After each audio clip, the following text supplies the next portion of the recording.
Hey there, welcome to the first episode of my podcast. Today, we're diving into the fascinating and, slightly dark history of one of the most iconic luxury brands in the world, Gucci. You might think of sleek leather bags, glamorous runways, or even that iconic GG monogram when you hear the name Gucci, but behind all that glitz and glam, there's a story filled with ambition, betrayal, and even murder. So buckle up, this is one wild ride. Let's start at the beginning with Guccio Gucci. Born in 1881, he wasn't born into wealth or luxury, just an ordinary guy living a middle class life in Italy.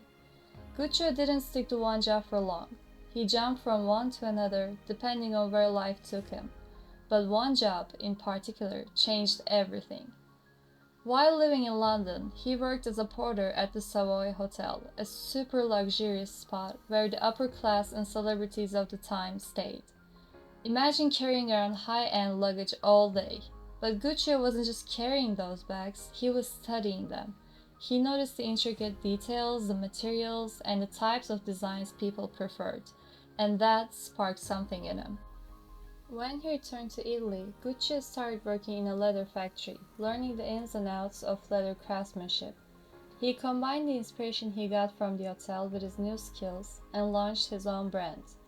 His vision was simple but powerful, bringing together the exceptional craftsmanship of Tuscany with the elegant English aesthetic. And so the first Gucci store opened in Florence, selling only leather bags. Now, Gucci wasn't just good at making bags, he had a knack for spotting trends. His little store in Florence caught on fast, and soon he expanded, adding shoes, belts, and more stores.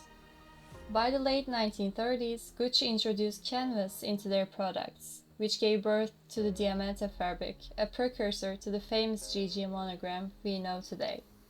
Guccio also had a family. He married, had 5 kids, though tragically one of them passed away at a young age. His 3 sons and one daughter survived, but this was the early 20th century, and back then it wasn't common for a woman to join the family business, as you know. So unfortunately his daughter didn't play a role in the company, even though she wanted to. Again, at that time, World War II brought challenges, but it also sparked innovation. Due to leather shortages, Gucci turned to bamboo. Yes, bamboo, imported from Japan. They crafted the now iconic bamboo handled bag, which became a symbol of status in the decades that followed. Later on, 2 of his sons, Aldo and Vasco, joined their father in the business. But his other son, Maurizio, took a different path. Unlike his brothers, Maurizio had no interest in the family business.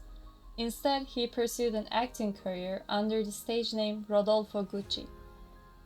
After Guccio Gucci passed away in 1953, Rodolfo eventually quit acting and joined his brothers to help grow the family brand.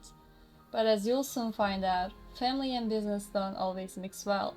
By the 1970s, the Gucci brand was flying high, but behind the scenes, things were far from perfect. Vasco passed away in 1974, leaving Aldo and Rodolfo to run the company. Aldo was the marketing genius. He opened the first Gucci store outside of Italy in 1953. Meanwhile, Rodolfo stayed in Italy managing production. Together, they turned Gucci into a global luxury powerhouse. But Rodolfo's personal life was a roller coaster. He was madly in love with his wife, and they had a son, and he named his son Maurizio, which was his own actual name. But then all of a sudden, he lost his wife to an unexpected illness. So Rodolfo became incredibly protective of his son. And since Maurizio knew this, he was a very well-behaved child until he met a woman named Patrizia Reggiani. Maurizio first spotted Patrizia at a party, dressed in a striking red dress. He awkwardly tried to charm her, telling her she looked like Liz Taylor. She wasn't interested until she heard his last name, Gucci, as in the Gucci, and just like that, the wheels of fate started turning. Now, while Patrizia claims she loved Maurizio from the start, it's pretty clear that the Gucci name had a certain appeal to her. Their relationship blossomed despite Rodolfo's disapproval. He saw Patrizia as a gold digger, only interested in the social status that came with the Gucci name. But Maurizio didn't care. He was head over heels and willing to defy his father for her. even getting kicked out of his own home. The Maurizio Gucci was crashing at his girlfriend's family's place. When they finally got married, nobody from the Gucci family came to the wedding, which was the last straw for Maurizio to cut his dad out of his life. On the other hand, Aldo, his uncle, was the chill, fun uncle that we all have in our families. He wanted to teach his own son business, but Aldo's son Paolo wasn't a smart businessman. He came up with crazy ideas like creating quirky, colorful designs in order to be unique, but was never taken serious by anyone.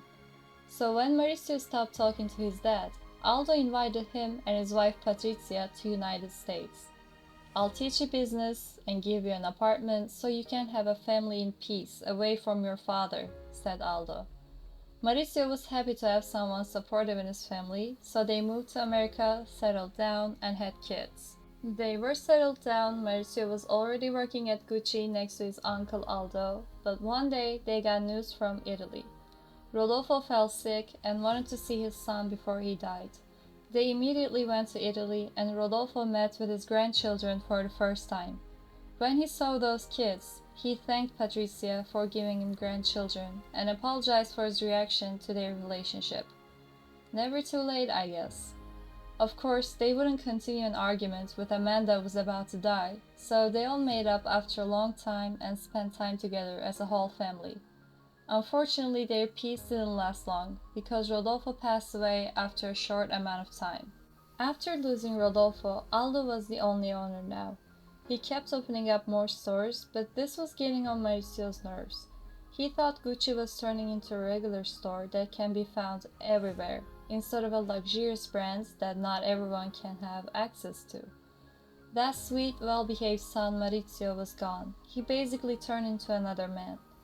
Patricia's impact was undeniable on this transformation, as well as losing his father. She always told him that he needed to own the business all by himself, that he didn't need Aldo or anyone else. She went crazy when she saw that her maid was using a Gucci bag.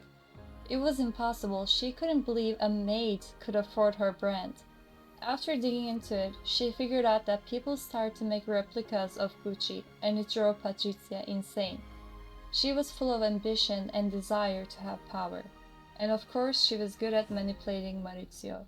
One day, when Maurizio was doing some document work, he noticed something was wrong with the taxes of the stores in America. He realized Aldo was not paying the taxes like he should, which is legal according to Italian laws, but in America things were different. Aldo could go to jail for that. When Maurizio found this out, instead of warning his uncle, he thought getting him arrested is the way to own the company all by himself, and that's what he exactly did. To push Aldo out of the company, he needed the support of his cousin Paolo, so he made a pact with Paolo. If his cousin throws in his support, the pair will kick Aldo out of the company and take over Gucci. In return, Maurizio promised to support Paolo's designs. After successfully extricating his father, Paolo announced a fashion show with his designs. But Maurizio double-crossed Paolo and arranged for police to shut the show down midway through for breach of contract. He betrayed his uncle, reported the documents, and got him arrested with the support of his own son. Then he fooled his cousin as well. Aldo felt like his own stabbed him in the back. He was the one that taught Maurizio how to work, and after, Maurizio kicked him out. "How could you?" was the only thing he could say to Maurizio. Then Maurizio kept using legal and financial strategies to put pressure on Paolo.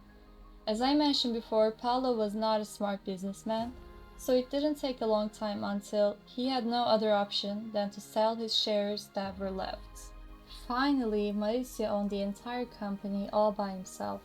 Yet, he was still not satisfied. He got everything he wanted: money, power, reputation. Still, he wasn't happy. He slowly realized how much Patricia affected him. He dealt with his father's strict rules as a teen, and now he felt like his wife was putting that same pressure on him. He was sick of it, so their marriage was slowly coming to an end as he got colder towards his wife.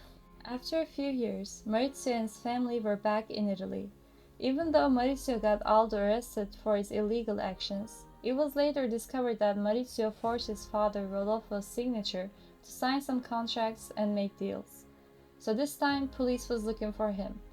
But Maurizio wouldn't accept going to jail, so he fled to Switzerland.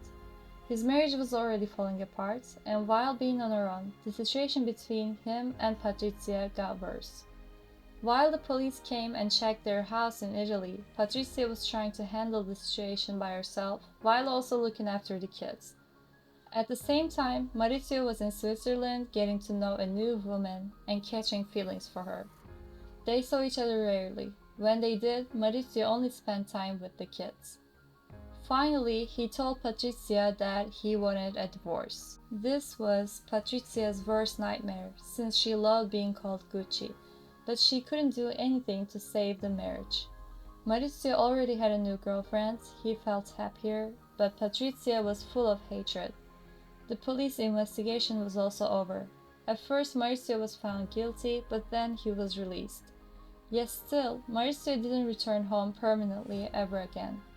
Patrizia was all alone. She couldn't get into the business or save her marriage.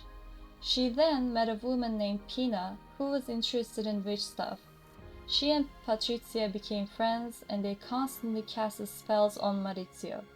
She sent him so many death threats that Maurizio had to get bodyguards to protect him and his girlfriend. Meanwhile, Gucci was in a terrible situation as well. Maurizio hired a new designer named Tom Ford to create a unique collection and rebrand Gucci, and that was a great decision since Tom Ford is a still known name for Gucci. However, Maurizio didn't know how to spend money. He spent too much without thinking and fired everyone that tried to warn him. For the first time in his life, there wasn't a father or a wife telling him what to do. He was so blinded by power, wanted to be the only one that speaks. But unfortunately, this fantasy of him didn't last long. He ran out of cards to play and had to sell Gucci to an investment company named InvestCorp for them to save him from going bankrupt. And so Maurizio Gucci was the last owner from the Gucci family, and the brand hasn't belonged to Italians since then. He ended the family's association with the brand. Even though he betrayed his family, left his wife, and lost their company, Maurizio was adapting this new kind of life with his girlfriend. But Patrizia was still trying to ruin him. She was incredibly mad. She was abandoned. In her opinion, everything Maurizio achieved in his business was thanks to Patrizia, and now it was all gone.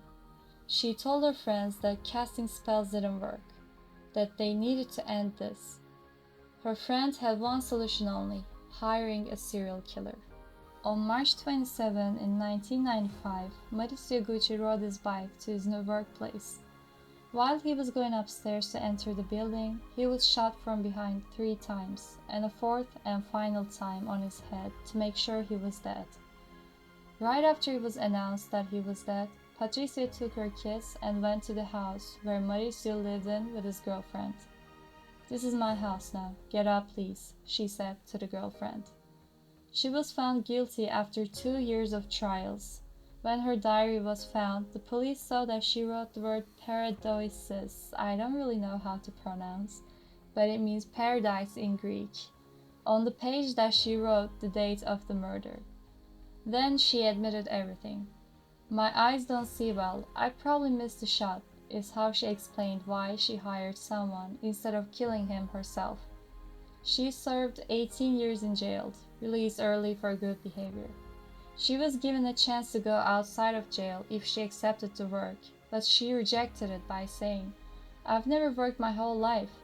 Therefore, she spent all those 18 years inside. Right now, she's still alive, living her life in Milan. She says she still wants to be called Mrs. Gucci and that she doesn't regret killing Maurizio. Her recent interviews can be found on YouTube if you like to hear this crazy stuff with your own ears. So, because of the terrifying ambition Patrizia and Maurizio had, the brand Gucci doesn't belong to the Gucci family anymore. And in my opinion, it's such a shame that one of the most famous Italian brands doesn't even belong to Italians anymore. And besides business, Maurizio lost all of his relationships, and at the end, he lost his own life.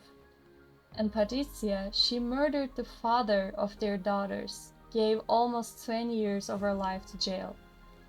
Such a tragic story that shows us how too much power can change people completely. Well, this was the story of the Gucci's. I hope you enjoyed it. Thanks for tuning in, and be sure to subscribe for more tales from the fashion world. Until next time, take care.